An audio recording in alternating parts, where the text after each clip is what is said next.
Okay, here we go. Let's just make sure someone is co-host in case we have internet problems again. Here we go. And then before we start, wanted to make quick rounds of announcements. The first one is that we now also post a blog on our CNS channel called The Language Brain from the Max Planck Institute here in Nijmegen.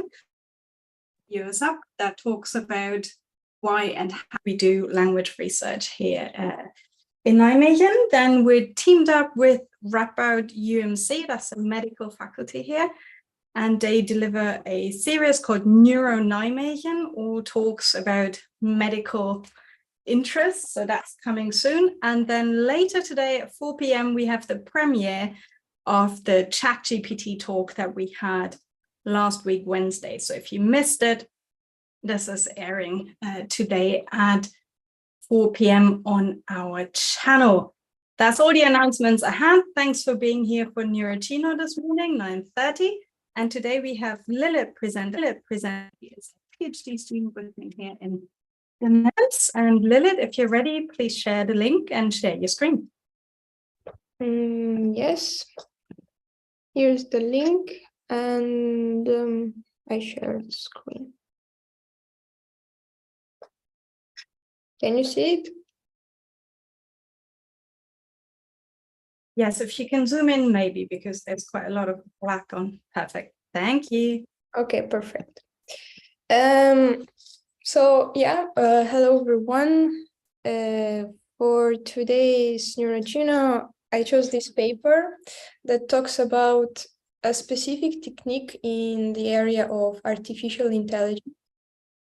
And I chose this paper because I think the idea behind this method is, I think, is fascinating, and the idea is smart.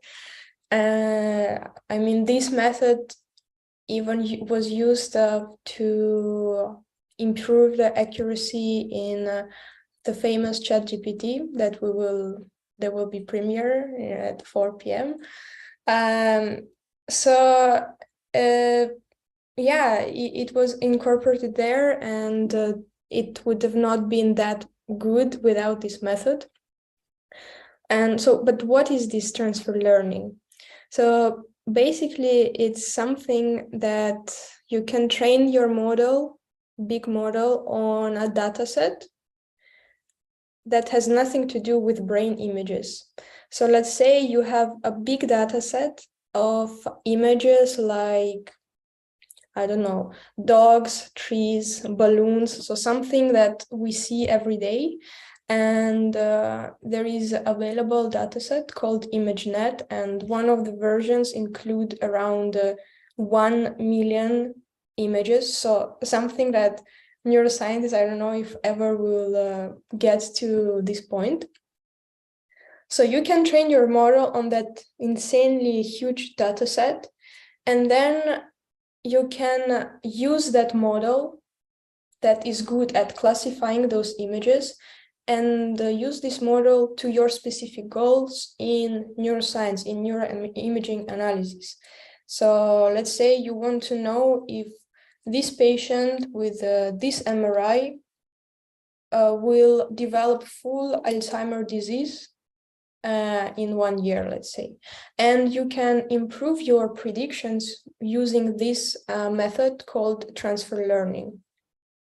So this is just a little overview. This paper takes all the papers from 2010 till 2021 and reviews all the papers that use transfer learning in neuroimaging analysis. The only thing like after different inclusion and exclusion criteria, in the end, they analyzed only 50 studies, because I think there might be, I thought it might be more, since machine learning is now super famous, but maybe transfer learning in neuroimaging is not as popular as in other fields right now. Then I like this paper because they review like generally about different methods, different architectures that are available. So they explain why this architecture of the model is better, which kind of smart idea they use to change something, maybe in activation functions and everything. So this is a really good way to get to know different methods that exist, the big giant models that actually you are not so sure what is happening inside those layers, but they perform, their performance is insanely high. So yeah, they show different models that exist, for example, AlexNet, ResNet, and all these models. Another good thing about this paper is that they show which type of dataset exists. So, and how many of them were used as a source domain and how many of them were used as target domain. So source dataset is the dataset that they used to pre-train models. So the beginning, so it should be larger than your target dataset. And target dataset is the one that you have, like your limited datasets that we have, like, I don't know, 100 subjects, 59 subjects, and using this idea, it is possible to improve the predictions. So yeah, you can see here that there are a lot of people still have only availability to private datasets, but the most used one as a source dataset was ImageNet. Again, this is a dataset that has nothing to do with brain pictures at all. So yeah, and they show also different types of datasets, that types of data that was used. And you can see that, for example, fMRI was not used so much. One of the reasons that they suggest is because fMRI is basically a 4D dataset, so time as the fourth dimension, and all the pre-trained models that exist, they are mainly done on 2D images. So there is no kind of algorithm that transfers 2D images to 3D image or to 4D images yet. So that's one of the limitations that they found. Another curious thing for me was that I thought that there is only one type of transfer learning, but it appears that, that there are different types of transfer learning approaches. Oh my God, what is happening? Sorry. Okay, so there are different types of transfer learning approaches, and they show later which type is more suitable to your goals. So as far as I remember, when they say that when it is your target and source dataset is really different, so it's better to use this type of transfer learning when you allow the model during the second training kind of to change parameters in all layers. So here you see the model. This is convolutional CNN model, convolutional neural network, called LeNet, and it consists of several convolutional pooling layers, and the last ones are fully connected layers. So what is doing this model? It's as an input, you get an image of a number 8, and then it will provide you the probability, 10 probabilities of this picture being 8, being 3, being 1, and so on. So the type of transfer learning was the most suitable in the case when source dataset and target datasets are different, is when you allow to change the parameters for each layers, and why it is different from creating CNN from scratch. It's different because you are not initializing your parameters randomly, because when you start from the beginning, from scratch, then you have random parameters that you have to tune. So you need more data set to make these parameters kind of correct to perform good accurately the classification. But when you are doing this type of transfer learning, you are not starting from zero.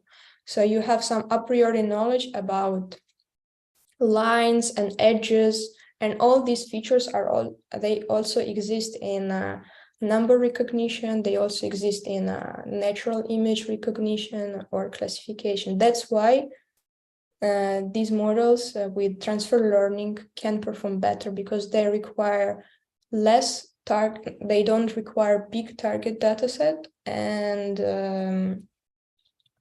they can train faster also.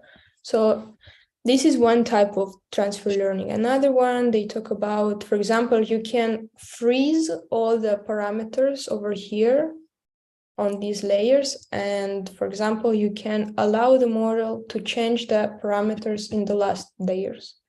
Another one is that you can freeze all the parameters over here, including fully connected layers, and the last layer add another fully connected layer, and then that our parameters are randomly initialized. Yeah, so there are different types, and depending which source and target dataset you have to use different types of them. Yeah, and in terms of, for example, I want to show, they go later explaining different research in neuroimaging, and one of them, let's take this one. Here they used ImageNet algorithm, which was trained on ImageNet, so on pictures of cars, dogs, and so on. Then they used this one as a target data set. They had 400 brain images of alcoholic and non-alcoholic participants. And with transfer learning, they reached accuracy around 97%, not only accuracy, but also specificity, sensitivity, and all these different metrics telling that your model is valid and we can trust it. So 97% is super high.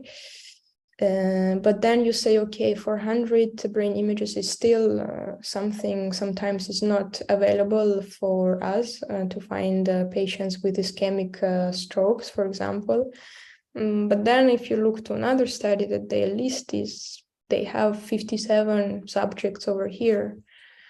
So this is something that is close to reality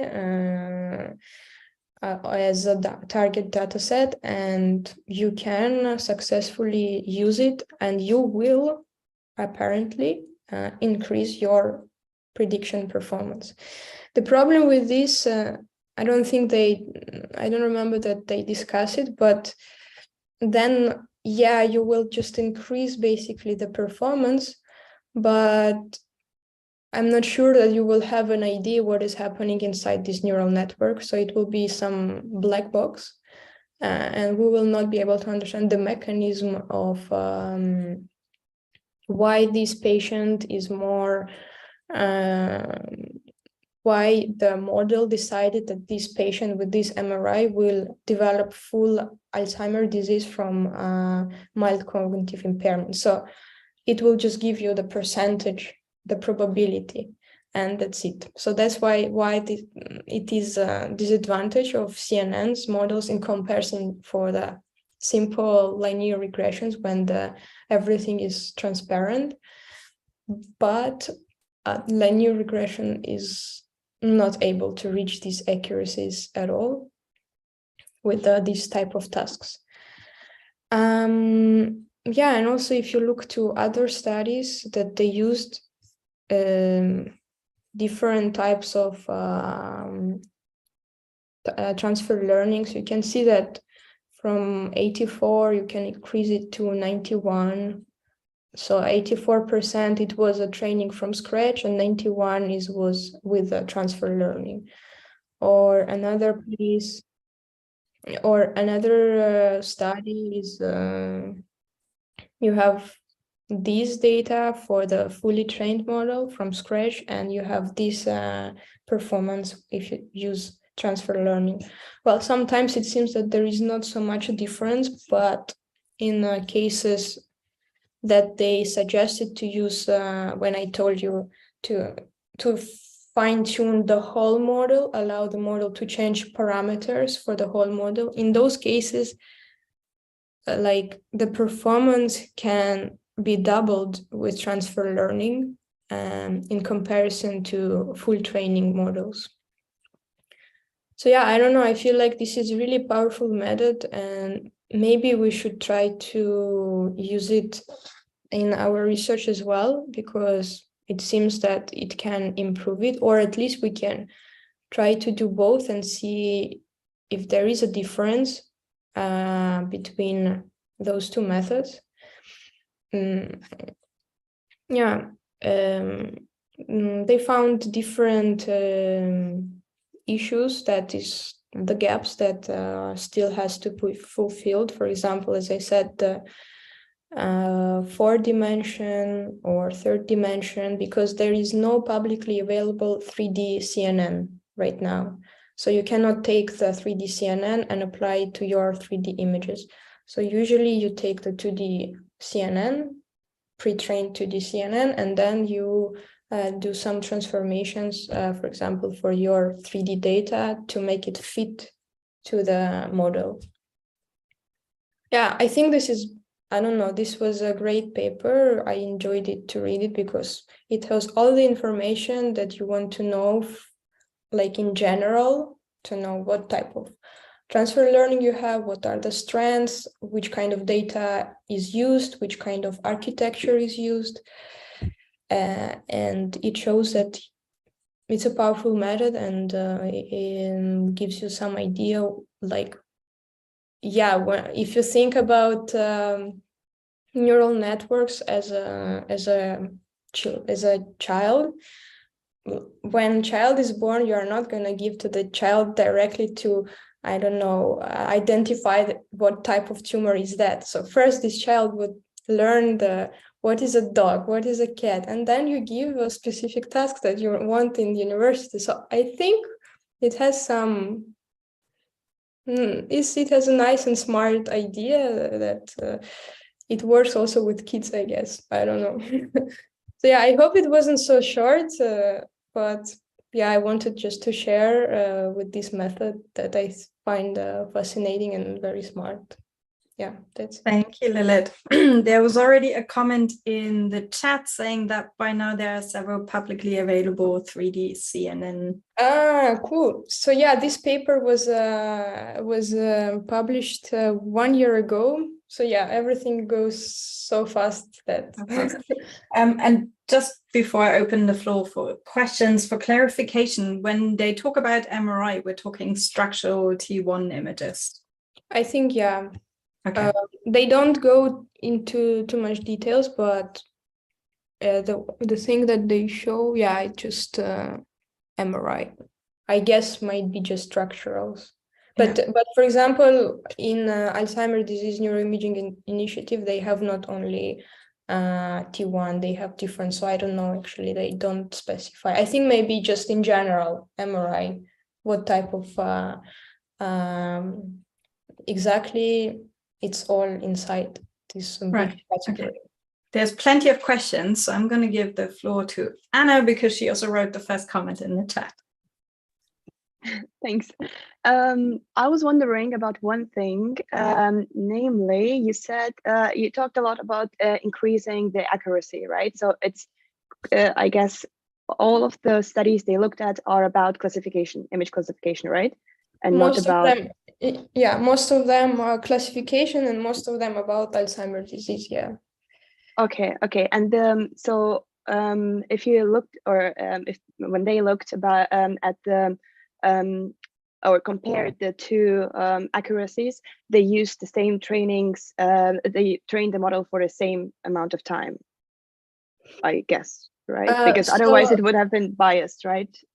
no, so believe. they don't talk about it. This is just a general review, but as I understand, they take like a model that they train it fully, so from scratch, that when they allow to when they initialize parameters randomly, so there is Right. no knowledge at all of the model what is going to happen now. This is one, and then they took the model that has already fixed parameters, and then they allow to change those parameters, but they already have some a priori knowledge, those parameters. They are not already random. So yeah, Okay, but compare these two, you get higher in the second case. And I guess they should have controlled the amount of training. Yeah. okay, and one last question, sorry. Yeah. So the I think it was the first figure you showed about, where you saw all the convolutional net, like the fully connected layers, and yeah, exactly on the right side where they look at the digit data set. So there you said that you basically freeze some layers. Wouldn't that be actually, yeah, isn't that tackling this black box thing? So that if you freeze some layers, then you can possibly extract already useful features. So it's not completely in, like, the pipeline is not completely in a black box. So you could maybe already get some information about about which layers add to the to increasing the accuracy. I'm not sure though about that. Like, maybe. Yeah, I'm not sure as well, but I think, yeah, generally they say that the first layers they are training for like edge detection, lines, those features, and then later you get more task-based analysis, kind of. So that's why they are freezing last layers, because last layers are more task-specific. So I think there is no type of transfer learning when you freeze the first layers and you're allowed to change parameters last layers. They always allow to change either the last layer, or they allow to change the whole architecture, the whole parameters of the network. But then it's not transfer learning anymore, or is it still transfer learning if they are? No, it's still transfer learning, because you are starting not from random parameters. You get the weights. Let's say if it was random, it was some random number. I don't know, but it already has some parameter, and from that you are starting to change it, fine tune more. Right. Okay. And if you would freeze the fully connected, like the layers in the end, from there you could, I believe, still extract some features, right? So that you could explain. I think there might be some methods. I'm not yet. I don't yet know how exactly to do it, but I think you can have a hint what is happening on each layer, more or less. But I'm not sure of this technical part of this paper. Okay. Yeah. Thank you. Yeah. Chris and Evie, I can't remember who was first. No one was first, I think. Okay, Chris, here you go. All right, thanks. Most of the, I guess the point of the paper is saying that if you have a small data set, you can improve it with transfer learning. But did anyone try using a data set that is big enough, and training from scratch and training with transfer learning, or like, I don't know, maybe an arbitrarily big data set, and see at which point, if there is a point where transfer learning stops being an advantage, if there is no point where transfer learning is becomes useless, that would mean that everybody should do transfer learning before training their model on their actual task and data set. Yeah, I don't think that's a good question. I don't think there was a paper that tackled this problem, or at least they didn't include, because the idea was just to say, okay, these people used MRI, okay, they use this type of learning and everything. But you mean train the model on big data set, like target data set, so like brain images? Yeah, but you can apply transfer learning to other, like we are talking about neuroimaging, but you could do transfer learning for other types of images, and I'm guessing that not all domains have the same problem with the size of the data sets that as neuroimaging. Yeah, no. This review was just focused inside neuroimaging, so all this information connected with neuroimaging. But we can maybe, if there is, for example, with this ChatGPT, we can maybe see if they publish something. I'm not sure, to see if the model used just training without transfer learning, if it was the same as with transfer learning, and how much the difference was it. But another thing, sometimes I think why they use transfer learning is also because it makes training faster, because I think these are two advantages. So if you have like really, really large data sets, like for ChatGPT and all these crazy monsters, they will have take ages, I think, to train model from scratch. So that's why they took the previous versions of GPT, and they try to fine tune it to a specific format of question and answer. So yeah. But yeah, it will be, maybe there is a paper already that tries to understand what is the gain of transfer learning actually, and depending on data sets. That's, thank you. Hervé, your turn. Yes, my turn. It's a between question comment. So thank you for the presentation, Lilith. So it was very clear.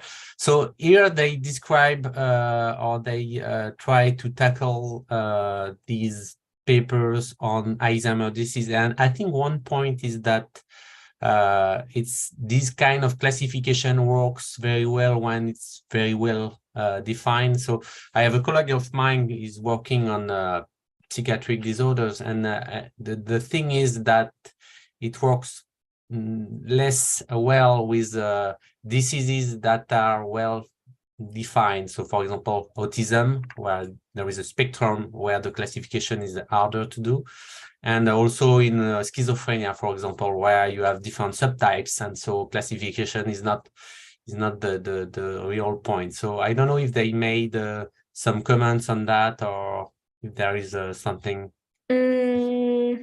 No, but they showed one second, sorry. Yeah, so they showed like the frequency of usage only. For example, the autism was one paper, but again, in the end they selected only 50 papers. So I don't know why. Maybe it can be both. It can be either there is not so much data set for autism available, while for Alzheimer's disease it's a big data set, ADNI, that one. But I don't know, if there are not so many data sets, then transfer learning should help, and people have to use it. in that case if you have limited data set. So I really have no idea, and they don't do comments. It's just because there are yeah. there are data sets on autism, abide2 and stuff like that. So yeah, then that's strange why it is working less. So maybe because it's less well defined, so it's well defined. harder for classifying. Yeah, because the classification is you are on or off, and autism is not exactly like that. So maybe it's not so easy to do that on this kind of disorders. Yeah. Or maybe they need another type of data that is more informative, and so with it might be that, well, if you are using MRI with autism and machine learning cannot learn a pattern to classify, so maybe you can think, okay, maybe that's not the most informative data set for this specific task. Maybe you have to use some other types of data to be able to classify these patients. And on this point, I'm surprised that, yeah, it's true that with fMRI, it's a 4D, but you have now connectivity matrices you can use for classification. So I don't know. I think I looked at, but I didn't find it in the paper, but they didn't discuss about connectivity matrices, classification, or machine learning transfer on connectivity matrices. No, they didn't talk. The one that they talked about fMRI is long LSTM. How was it? So this model, I don't remember how. Long short-term memory. Yes, that one. And as I understand, it's used for fMRI and time series and everything, but okay, there is no about matrices, functional connectivity matrix. Thank you, Lilith. Thank you for the question. Final question, because we're actually over time, Eva. Hi, really quick. Thank you, Lilith. It was a really nice paper. I was curious about, you said most of them are classification. I don't know if they say other examples, and the fact that there are less examples, is that because transfer learning wouldn't work as well, or because it's just not as used and as researched? Well, this is what we have here, classification algorithms, and they use some of them segmentation. But in terms of regression problems, I don't see it here that they used regression, like in terms of to predict some continuous variable. But I guess you can change the last layers of models in order to give you continuous values, but I'm not sure. And they're not talking about it. And this is just data, and the way that we can interpret it depends. So I don't know if it is because it is not working, or if there is no data, no trials, no one has tried it yet. So yeah, I don't know. And I don't know if you would know, like if the task is different, would you still need to transfer maybe those basics of the lines, the edges, or would you need to use a completely different base to then transfer the knowledge? So if the task is different, in which sense? Like it's not classification, and you're, for example, improving the image quality, or in PET they do something to fill out the holes in synograms. No, I feel like if it is connected with some image processing, you still have to know these edges and just the last layers to change the way you want to have the output of the model. Yeah. Thank you. Lovely. Thank you very much for the presentation, Lilith. Great paper. Thanks for all your questions and being engaged. As I said, 4 p.m. to this afternoon, we have the release of ChatGPT. And next week, we're going to do the second round of the conundrum papers that we did a couple of weeks ago with a debate between another author and myself about part 2 of the conundrum papers. So do join us for that next Monday morning. Have an exciting weekend.